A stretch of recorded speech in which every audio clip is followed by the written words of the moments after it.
안녕하세요. 배신의 장미입니다. 오늘은 입양아로 살아온 사연자분이 양부모에게 친자식이 생기자 집안에 골칫거리가 되었고 팽당하다시피 했는데 결혼을 한다고 하니 양부모가 득달같이 나타나 키움값을 달라며 난동을 부렸다는 사연. 지금 시작합니다. 저는 부모님도 계시고 동생들도 있는 가정에서 자랐습니다. 하지만 다른 사람들과 다른 점이 있다면 전 입양아였어요. 마냥 행복하기만 했던 어린 시절 그 어느 날 우연히 정말 우연히 저의 출생에 대해 알게 되었지요. 그날의 충격은 아직까지도 어제 일처럼 생생하기만 합니다. 어린 시절 부모님은 제게 정말 사랑을 쏟아주시던 분들이셨습니다. 제가 웃으면 같이 웃고 제가 울면 가슴 아파하시며 금이야 오기야 저를 키우셨어요. 모든 아이들에게 그렇겠지만 저 역시도 세상에서 가장 사랑하는 사람이 엄마이고 아빠였습니다. 그런데 제가 7살이 되던 해에 동생이 생겼습니다. 부모님이 행복해 하셨고 동생 있는 친구들이 부러웠던 저도 행복했습니다. 엄마가 그러셨어요. 동생이 2명 생긴다고요. 엄마의 뱃속엔 쌍둥이 동생이 들어있었고 남매였습니다. 매일 동생이 태어날 날만 기다렸고 엄마와 함께 뱃속 동생들에게 태어나면 언니가 누나가 많이 사랑해 주겠다고 이야기해주곤 했습니다.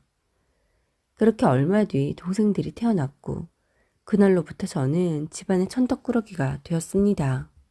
그때 사실 제가 천덕꾸러기인 줄도 몰랐어요. 저도 어렸으니까요. 엄마 아빠가 동생들 보느라 나를 챙기지 못한다고 생각했고 나는 언니니까 누나이니까 엄마가 안아주면 좋겠지만 참아야 하고 엄마가 재워주면 좋겠지만 혼자 자야 한다고 생각했었습니다. 나는 언니이고 누나이니까 내 동생들은 너무 어리니까 라고 생각하면서 말이지요. 하지만 갈수록 부모님은 제게 차가워졌고 그 어린 아이에게 갖은 심부름을 시키고 동생들 뒤치다꺼리를 하라고 했고 식사 시간에 동생들이 울면 제 밥은 늘 나중이었고 엄마를 도와 동생들을 어르고 달래야 했습니다. 저도 아이라 엄마에게 원하는 것을 말하거나 힘들거나 아파서 울면 달래주는 게 아니라 짜증을 내며 너까지 왜 그러냐고 하셨었습니다. 점점 동생들이 벅차고 미워졌어요. 머리로는 이해가 되는데 마음으로는 이해가 되지 않았어요. 엄마 아빠가 왜 내게 그렇게까지 마음 아프게 말을 하고 행동하는지 모르겠더라고요. 동생들과 엄마 아빠는 웃으며 함께 놀면서 제게는 방에 가서 공부하라고만 하셨었습니다. 저도 그곳에 함께이고 싶은데 말이에요. 하교 후 집에 오면 아무도 없는 날도 있었습니다. 그런 날이면 늦은 밤 부모님과 동생들이 돌아왔고 아빠가 휴가인 날이라 저는 학교 보내놓고 넷이서 교회로 나들이를 다녀오곤 했던 거였습니다. 서운하다고 나도 가고 싶다고 했지만 언제나 돌아오는 말은 싸늘했고 저는 속상해 오는 것 말고는 할 수 있는 게 없었습니다. 그때까지만 해도 정말 쌍둥이가 생겨 부모님이 힘들어 날 챙길 여력이 없는 줄로만 알았습니다. 제가 10살이고 동생들이 3살이던 해 명절 늦은 밤 언제나처럼 온 가족이 할머니 댁으로 갔고 할머니도 할아버지도 쌍둥이들을 보면서 눈에서 꿀이 뚝뚝 떨어집니다. 물론 제게도 인사를 해주셨지만 제겐 그게 다였어요.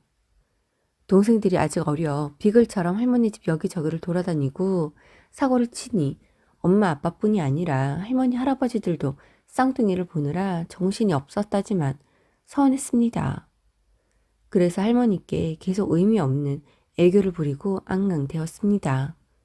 그러자 엄마가 다 큰 게 할머니한테 애기 취급받고 싶어서 저런다며 좀 가만히 있으라고 면박을 줍니다.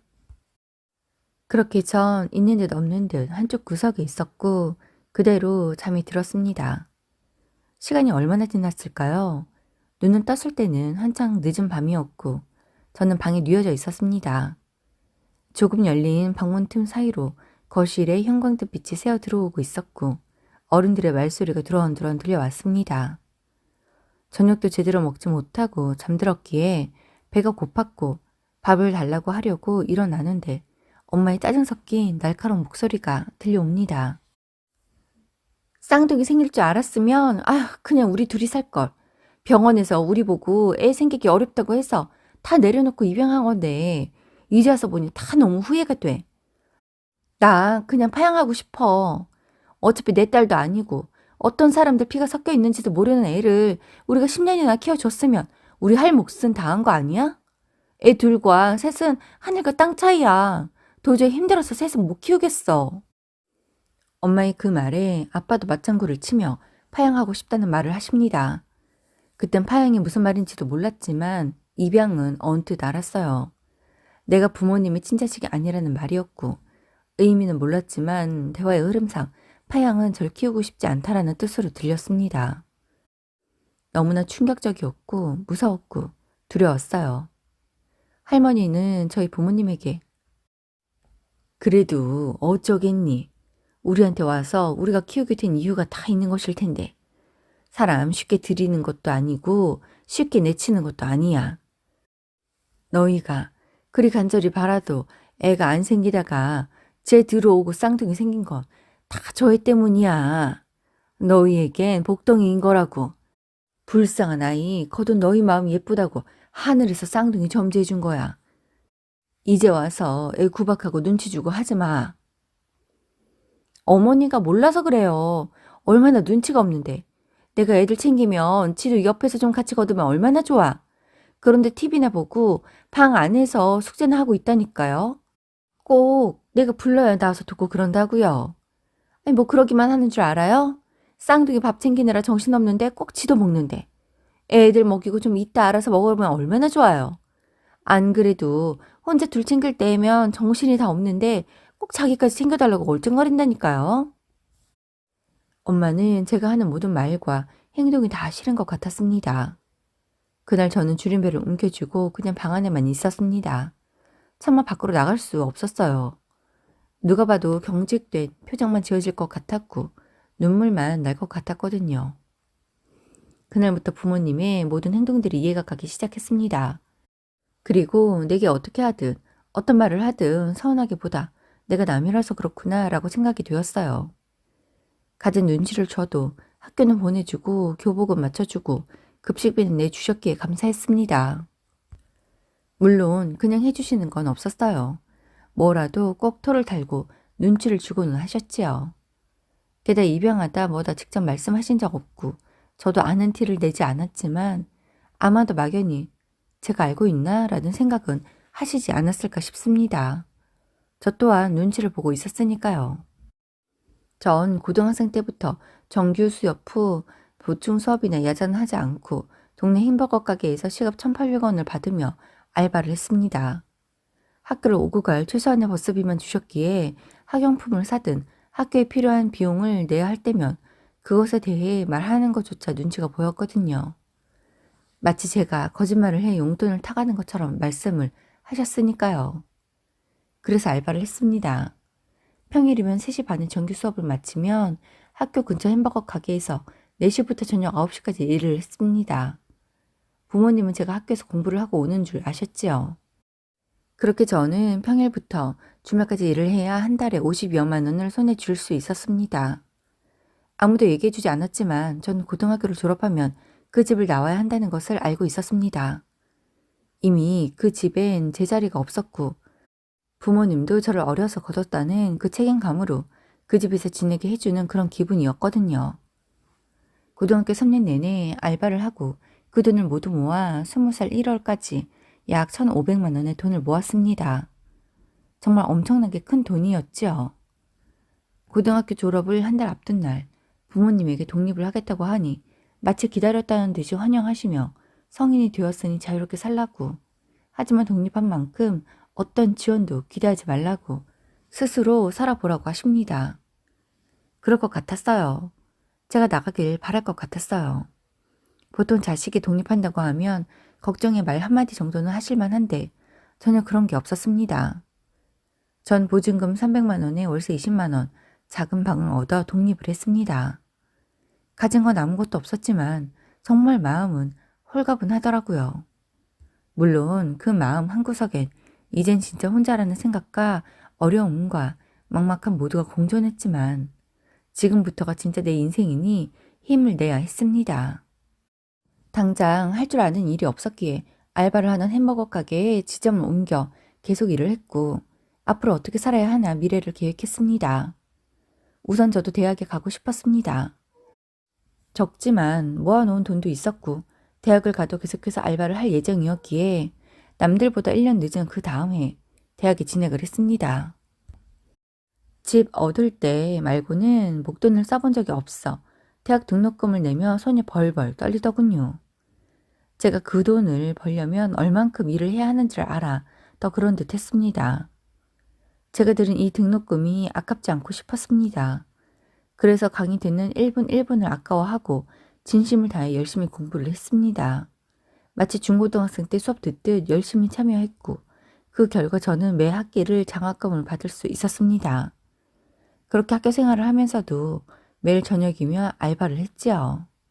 생활비와 다음 학기 등록금을 마련해야 했으니까요. 그렇게 성실히 대학 생활을 했고 좋은 성적으로 졸업을 하였습니다. 대학 졸업장이 있고 좋은 성적표가 있으니 더 이상 알바가 아닌 정식 직업을 갖기 위한 발판이 마련되었습니다. 오랜 기간 알바를 했던 햄버거 가게가 아닌 그 햄버거 가게의 본사에 입사를 지원하였고 합격을 하게 되었습니다. 합격 통지를 받은 날, 지난 날이 주마등처럼 지나가며 얼마나 눈물이 났나 모른답니다. 그렇게 저는 정식 사원이 되어 회사를 열심히 다녔고 대학에 입학해 그랬듯 처음이라 잘 모르는 것들 투성이었지만 그저 열심히 일을 했습니다. 그렇게 차근차근 일을 하면서도 뭔가 아쉬운 부분들이 있었습니다. 어려서부터 차이 반 타이 반으로 일을 하며 지내다 보니 정작 제가 즐거울 수 있는 시간이 없었습니다. 그래서 기계처럼 돈을 벌어야 해서 일을 해 온 생각밖에 나지가 않았어요. 그래서 회사에 들어간 지 7년 만에 퇴사를 했습니다. 물론 많은 생각 끝에 퇴사를 한 것이었고 퇴직금으로 저만의 카페를 차렸습니다. 프랜차이즈도 싫었고 내가 하고 싶은 인테리어로 내가 팔고 싶은 메뉴를 구성해 작은 카페를 시작하게 된 것이었죠. 사업이라는 게 이것저것 신경 써야 할 게 정말 많았지만 그래도 너무 행복했습니다. 그간 내가 살아온 인생들에 대해 보상받는 기분도 들었어요. 그렇게 매일을 최선을 다해 일을 했고 그곳에서 남편을 만나게 되었습니다. 한번 오겠다고 하던 대학 친구가 인사차 카페에 왔던 날이었습니다. 아무래도 저는 일을 하니 혼자 오긴 그래 다른 친구와 함께 온 듯 하더군요. 그 사람이 바로 지금의 제 남편입니다. 남편과 연애를 하던 시절 너무 다정하고 착한 그 사람이 너무 좋았습니다. 게다가 좋은 회사도 다니고 능력도 있더군요. 집안도 부유했습니다. 가족 간에도 매우 화목해 보였고요. 처음엔 그저 이 사람이 좋아서 만난 건데 만날수록 느껴지는 집안 차이와 능력 차이를 실감하게 되었습니다. 왜인지 저는 이 사람을 만나면 안 될 것 같았어요. 엄밀히 말하면 전 부모님이 없는 거나 다름없었고 혼자 고군분투하며 살고 있고 내 집은 전세로 마련한 방 2칸짜리 15평 집이 다이니까요. 그땐 그런 것들로 판단을 하게 되었었습니다. 헤어지자는 제게 남편이 계속해서 붙잡고 또 붙잡기에 모두 이야기했습니다. 내가 고아였다. 입양아가 된 이야기. 그리고 지금은 또다시 고아나 다름없어진 이야기 등을요. 당신은 날 사랑의 콩깍지가 씌어 그저 다 괜찮다고 할지 모르지만 어른들은 그게 아닐 거라고. 걱정만 하시게 될 것이라고. 우리는 결국 반대라는 벽을 맞닥뜨리게 될 것이라고요. 남편은 자신의 부모님은 그런 분이 아니라며 계속해서 저에게 결혼하자고 청혼을 하더군요. 하지만 받아들일 수 없었어요. 나로 인해 이 사람이 부모님과 분란을 겪게 될까봐 겁이 났거든요. 그러던 어느 날 어머님이 카페로 찾아왔습니다. 생각지 못한 상황에 얼마나 당황했나 모른답니다. 아, 나도 TV에서나 보던 여자들처럼 물딱이라도 맞게 되려나? 어찌해야 하나 싶더라고요. 카운터에 서 있는 절 보던 어머니는 저를 찬찬히 보시더니 시간이 되면 얘기 좀 나누자고 합니다. 마침 알바생이 막 왔던 때라 알겠다고 하고 카페의 한쪽 구석으로 자리를 안내하고 얘기를 나누었습니다.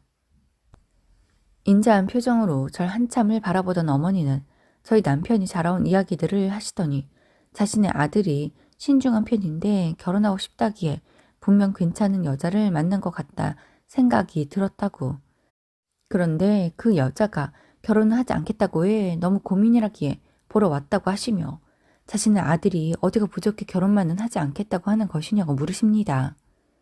그래서 그런 거 없다고, 결혼을 하지 않으려는 이유는 상대적으로 내가 부족해 그렇다고 했습니다. 그러자 어머니께서 하시는 말씀이 자신의 집안은 사람 심상만 곱고 성실하면 된다고, 그러니 그런 생각 말고 자신의 아들 마음 그만 아프게 하면 안 되냐고 하십니다. 제 자격지심인지 모르겠지만 어머니께서 저렇게 이야기하시는 건 어디까지나 제가 정상적인 가정에서 자란 사람이라는 전제 조건이 깔린 것이라는 생각이 들었습니다. 그래서 전 고민 끝에 사실 입양하라고, 지금은 부모님과도 왕래가 거의 없어 코 하나 다름없다고 말했습니다. 그러자 살짝 당황하던 어머님은 웃어 보이며 어느 정도는 자신의 아들에게 이야기를 들었다고, 그런데 이렇게 직접 이야기하긴 어려웠을 텐데 말해주어서 고맙다고, 그리고 그럼에도 불구하고 잘 자라주어서 고맙고 우리 아들 마음에 사랑을 심어주어서 고맙다고, 친부모가 누군지 모르는 것도 입양도 제가 선택한 게 아니니 흠이 되지 않는다고 하십니다. 그렇게 어머니는 제 손을 잡으며 자신의 아들의 배필이 되어달라고 하셨고 남편과 결혼을 진행하게 되었습니다. 결혼을 하려니 어찌되었든 그 사실을 부모님께 알려야겠더군요. 그래도 호적상 부모님이고 저를 키워주셨으니 말씀드리는 게 맞을 것 같았어요. 제가 독립하고 나서 제게 한 번도 먼저 안부를 묻지 않던 부모님과 동생들, 결혼 소식을 알리려 오랜만에 전화를 하니 결혼 후에 알아서 하면 되지 왜 알리냐고 하십니다. 부모님도 제가 입양하라는 걸 이제는 알고 있다는 것을 넌지시 생각하신 거였지요. 그래도 호적상 부모이니 알리는 거라고 하니 혀를 차십니다. 그러더니 상견례는 언제 어디서 하냐고 하십니다. 상견례 오지 않을 것 같았는데 오려나 보더군요. 그래서 그 부분은 상의 알려드리겠다고 했습니다. 저희 시댁에서도 인사는 서로 나누고 지내고 싶다고 하며 상견례를 잡았고, 그렇게 저도 제 상견례에서 오랜만에 부모님을 뵙게 되었습니다. 어색한 인사를 뒤로 하고 시부모님께서 이런저런 인사말들을 하시는데 다짜고짜 엄마가 쟤 우리가 입양해 키운 거 아세요? 라고 합니다. 모두 알고 있던 사실이지만 당황스러웠어요. 엄마는 제가 시댁에 이야기하지 않은 줄 알고 일부러 알게 하려는 것처럼 느껴졌습니다. 얘 고아예요. 우리가 데려다 키운 애라고요. 이런 애도 괜찮으시다면 저희는 너무 감사하죠. 라고 합니다. 엄마의 그 말에 어머니가 네, 잘 알고 있습니다. 며느리가 처음에 다 이야기해 주더라고요. 이 세상 혼자 살아나가면서도 이렇게 밝고 긍정적인 아이는 처음 봤어요. 얼마나 마음이 들었으면 제가 우리 아들과 결혼해달라고 부탁을 다 했겠습니까? 엄마는 예상하지 못한 시어머니의 반응에 당황하셨습니다. 그러자 엄마는 우리가 얘 키우며 들어간 돈이 얼마인데 그거 다 갚지도 않았는데 결혼을 하겠다면 어쩌니? 요즘 자식 낳아 키우면 한 아이당 2억, 2억 5천 들어간다고 한다며? 우리도 핏덩이 너 데리고 와서 키웠으니 그 정도는 보상해주고 시집가야 하는 거 아니니?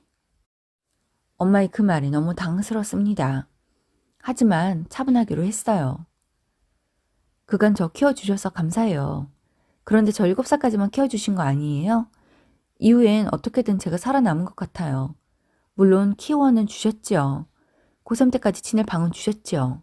하지만 이후 제가 독립하고 나니 남보다 못하게 하셨잖아요. 제 전화도 안 받으시면서요.